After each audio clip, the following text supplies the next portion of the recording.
warahmatullahi wabarakatuh. Waalaikumsalam warahmatullahi wabarakatuh.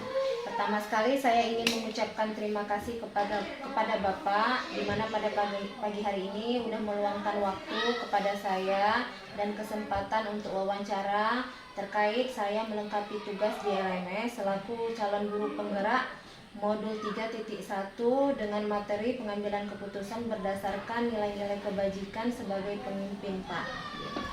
Yang ingin saya tanyakan di sini, bagaimana Bapak mengidentifikasi kasus antara dilema etika dengan dilema rujukan moral, Pak? Dilema etika dan rujukan moral, ya, itu sering terjadi di setiap instansi.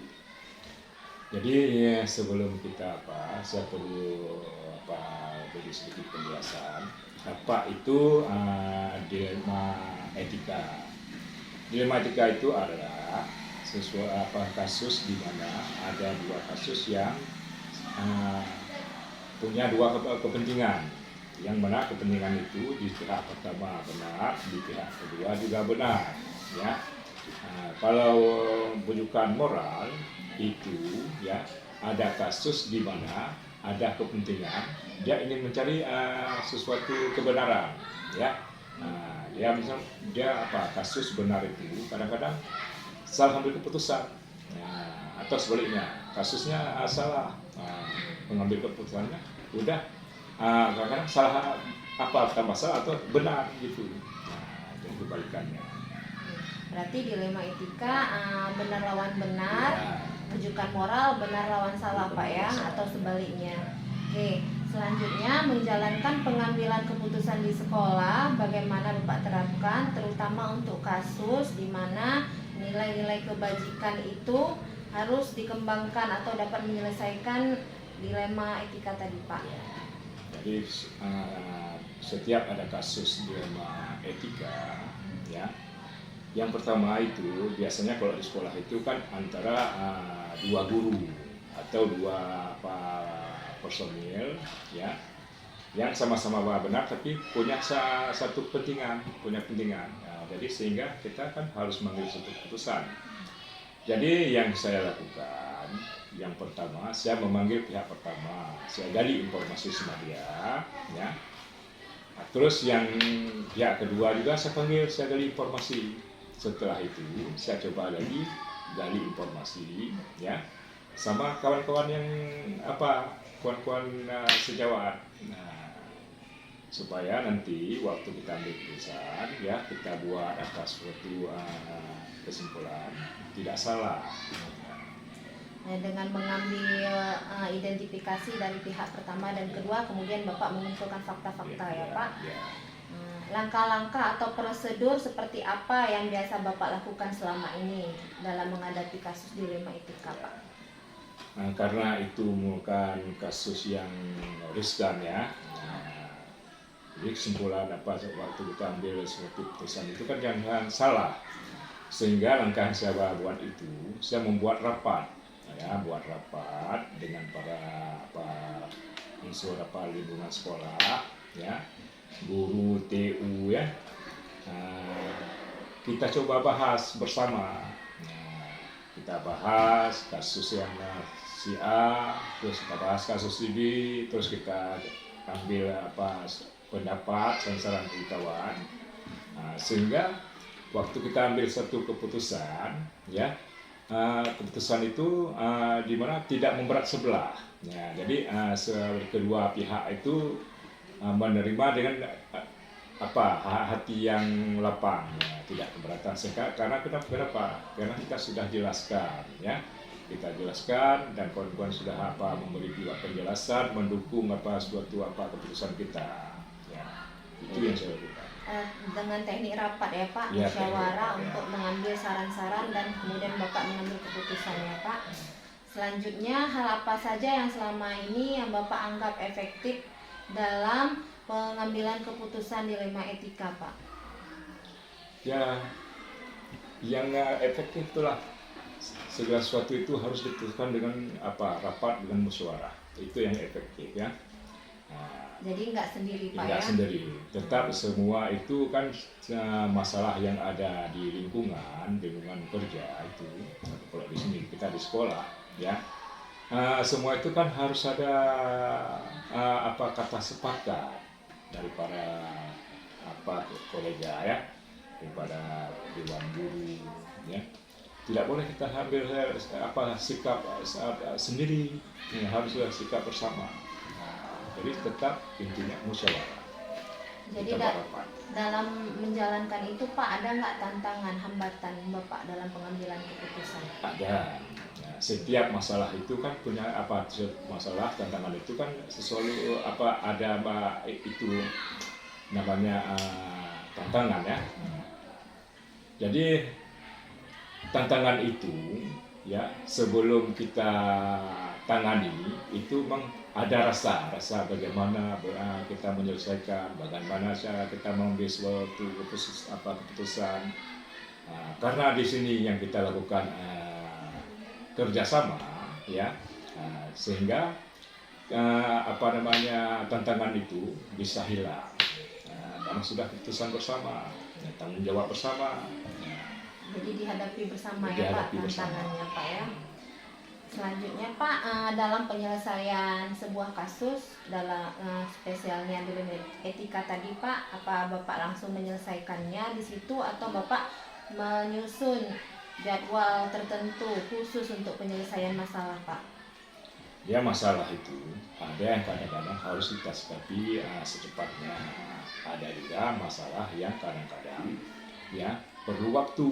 Ya kita kan harus pelajari dulu ini kasusnya masalah apa. Ya, kalau memang kasusnya mendesak, ya kita harus respon segera. Nah, gitu kita ada dengar berita misalnya kasus dilema etika tadi itu, ya berarti ada sesuatu yang tidak boleh kita tunda-tunda. Karena apapun cerita, kawan yang menghadapi masalah itu kan perlu penjelasan segera, sehingga kalau kita tidak buat penjadwalan, jadi kita langsung ya tangani, kita cari gali informasi sama kedua pihak, sama dengan sejawat, ya, baru kita buat rapat, kita tangani segera, tidak kita tunda dan kita buat penjadwalan jadwal.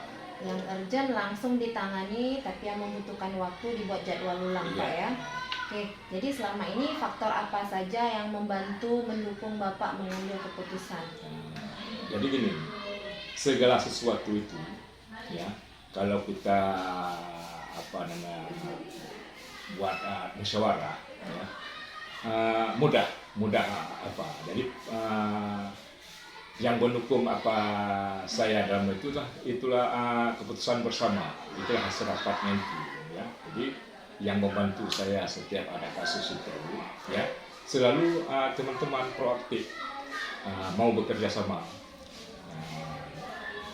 Dari apa yang Bapak sampaikan, pelajaran apa yang dapat Bapak petik dalam pengalaman Bapak selaku kepala sekolah mengambil keputusan? Jadi kesimpulannya, ya apapun ceritanya, setiap lembaga itu punya masalah, tidak mesti di sekolah. Ya setiap ada perkumpulan, ya itu ada masalah. Jadi setiap masalah itu, ya jangan pernah lari kita dari masalah. Karena apapun ceritanya, kalau ada masalah, saya selaku pimpinan, saya lari, saya mengabaikan, itu masalahnya akan besar. Jadi setiap masalah itu selesaikan segera, itu intinya. Perlu penanganan Pak ya? Perlu penanganan. Setelah itu, jangan ambil keputusan sendiri. Karena keputusan kita sendiri kadang-kadang ya bisa jadi di situ menguntungkan satu pihak. Tetap kita harus buat musyawarah. Harus kita ambil keputusan bersamanya. Terima kasih Bapak atas waktunya dan atas penjelasannya. Semoga ini bisa jadi pelajaran saya untuk saya terapkan nantinya selaku pemimpin, khususnya pemimpin dalam pembelajaran Pak. Izin juga sama Bapak, video kita kali ini akan saya share ke grup YouTube ya Pak ya. Iya. Terima kasih. Assalamualaikum warahmatullahi wabarakatuh. Waalaikumsalam warahmatullahi wabarakatuh. Assalamualaikum warahmatullahi wabarakatuh. Waalaikumsalam warahmatullahi wabarakatuh.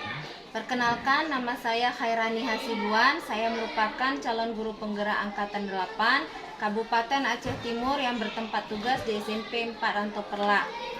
Sebelumnya saya mengucapkan banyak terima kasih kepada Bapak atas kesediaan dan berkenan untuk melakukan wawancara terkait tugas saya pada modul 3.1 mengenai pengambilan keputusan berdasarkan nilai-nilai kebajikan sebagai pemimpin. Untuk Bapak, saya persilahkan memperkenalkan diri secara singkat. Terima kasih kepada Ibu Khairani Hasibuan, merupakan PGP di SMP 4 Ranto Perlak. Ya. Baiklah, Assalamualaikum warahmatullahi wabarakatuh. Perkenalkan, nama saya Muhammad Hatami, SPD. Saya adalah kepala sekolah dari SD Negeri 1 Semanah Jaya, Kecamatan Ranto Perlak, Kabupaten Aceh Timur. Dan di sini sekolah saya merupakan sasaran dari guru penggerak tersebut. Pertanyaan pertama saya Pak, bagaimana Bapak mengidentifikasi kasus antara dilema etika dengan bujukan moral Pak? Terima kasih Bu. Kalau saya jelaskan, kalau dilema etika itu di mana kondisi benar melawan benar, ya.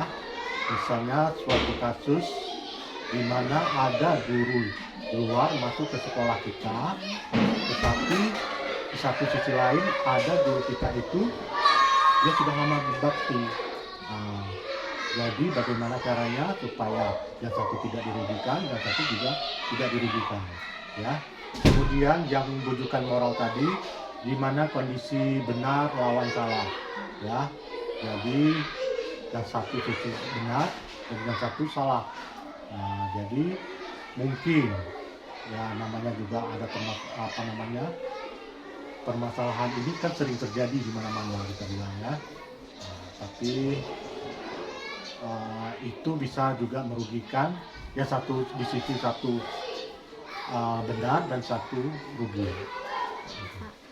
Jadi dilema etika kondisi di mana benar lawan benar, bujukan moral, benar lawan salah.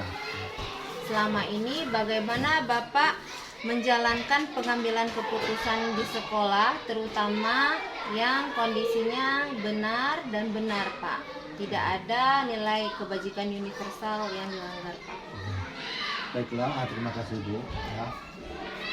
Untuk mengambil keputusan, ya benar melawan benar tadi, misalnya ya seperti yang saya sampaikan tadi, di mana ada pihak guru luar mau masuk ke sekolah saya, ya. Sementara yang lama berbakti juga masih di sini, kan? Bagaimana caranya supaya guru ini tidak di luar?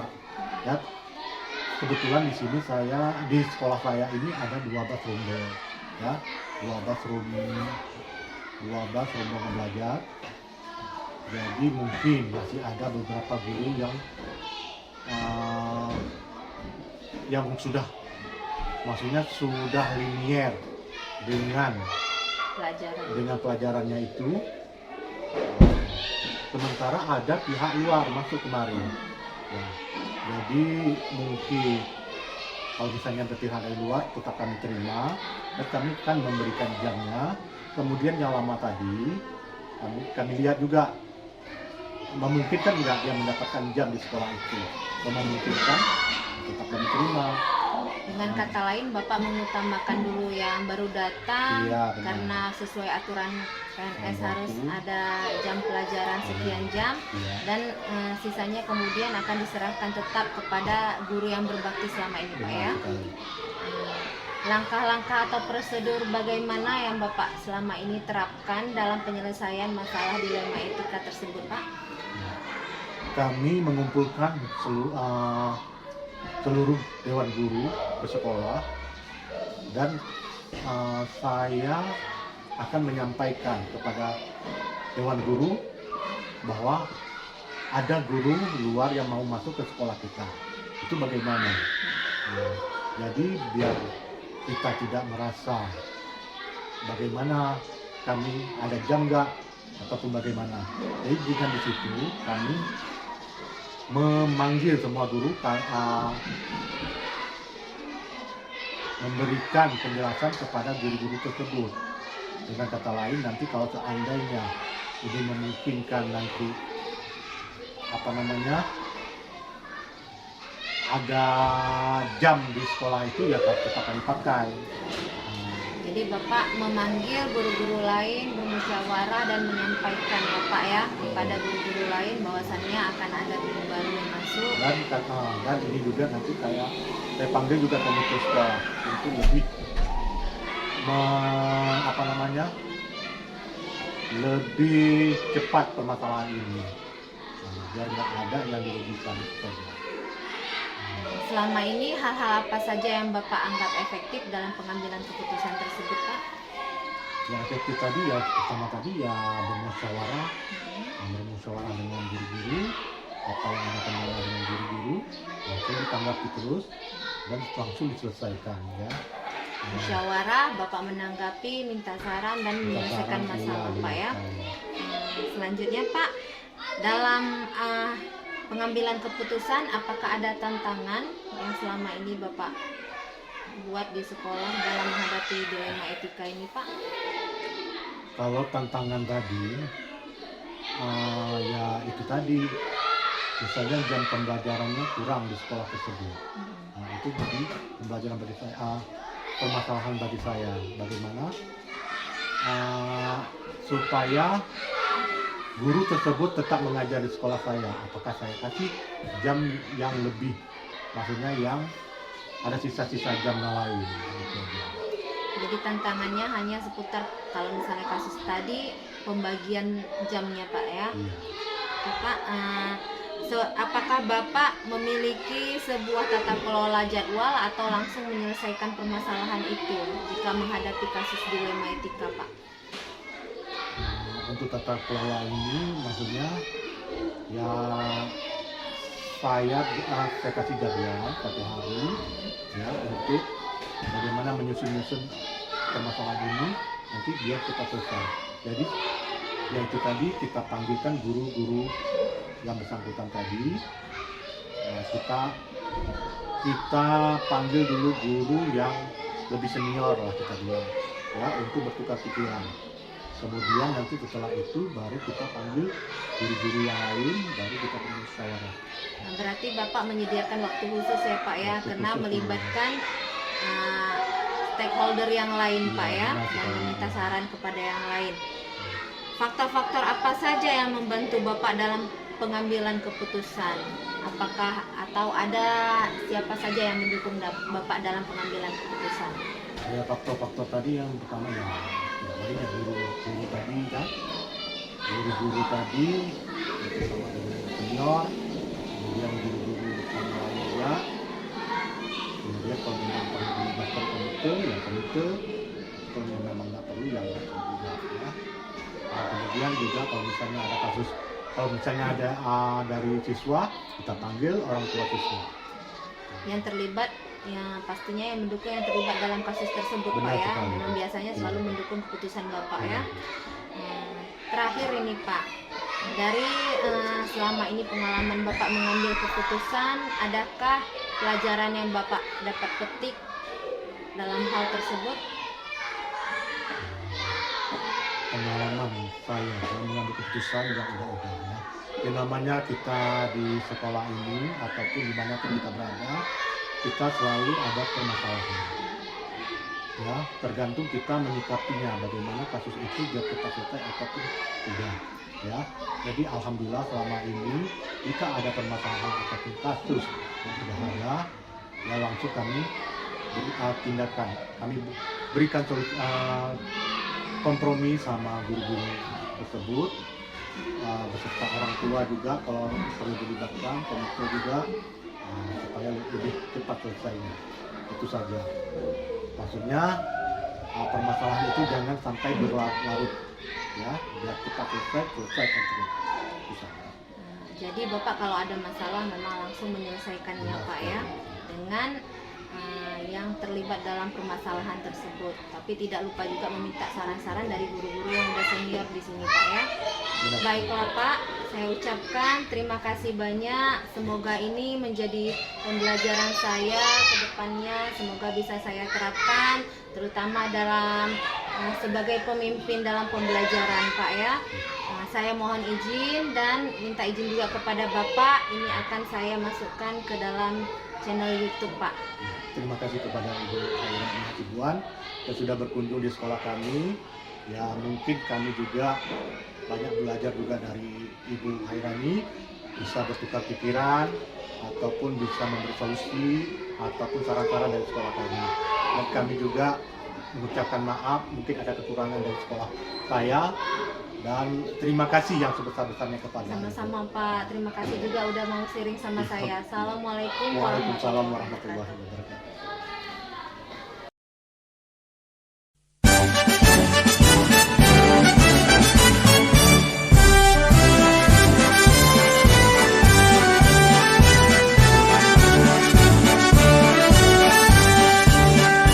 Bulatkan tekad, kuatkan hati, negeri ini memanggilmu kawan.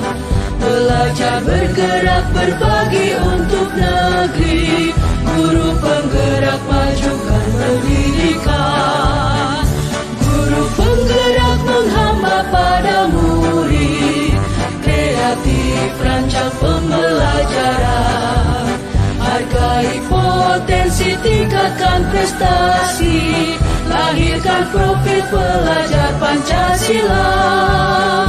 Belajar bergerak berbagi untuk negeri, kita menjalin kolaborasi. Belajar bergerak berbagi untuk negeri, demi bakti pada Ibu Pertiwi.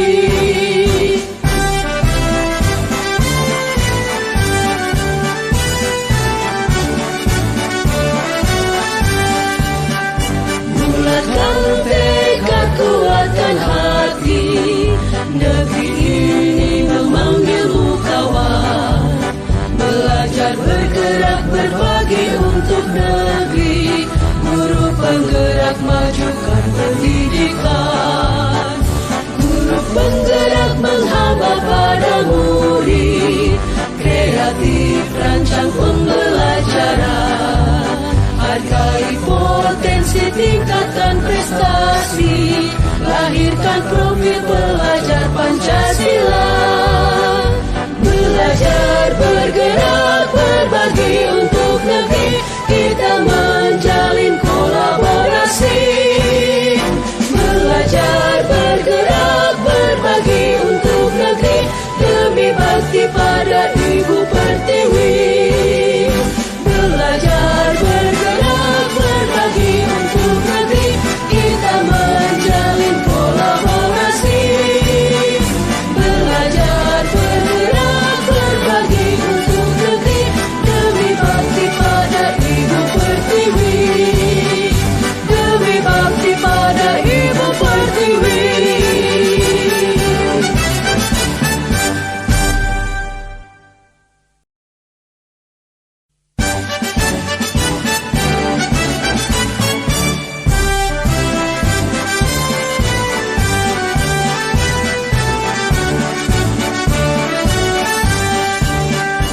Bulatkan tekad, kuatkan hati, negeri ini memanggilmu kawan. Belajar bergerak berbagi untuk negeri, guru penggerak majukan pendidikan.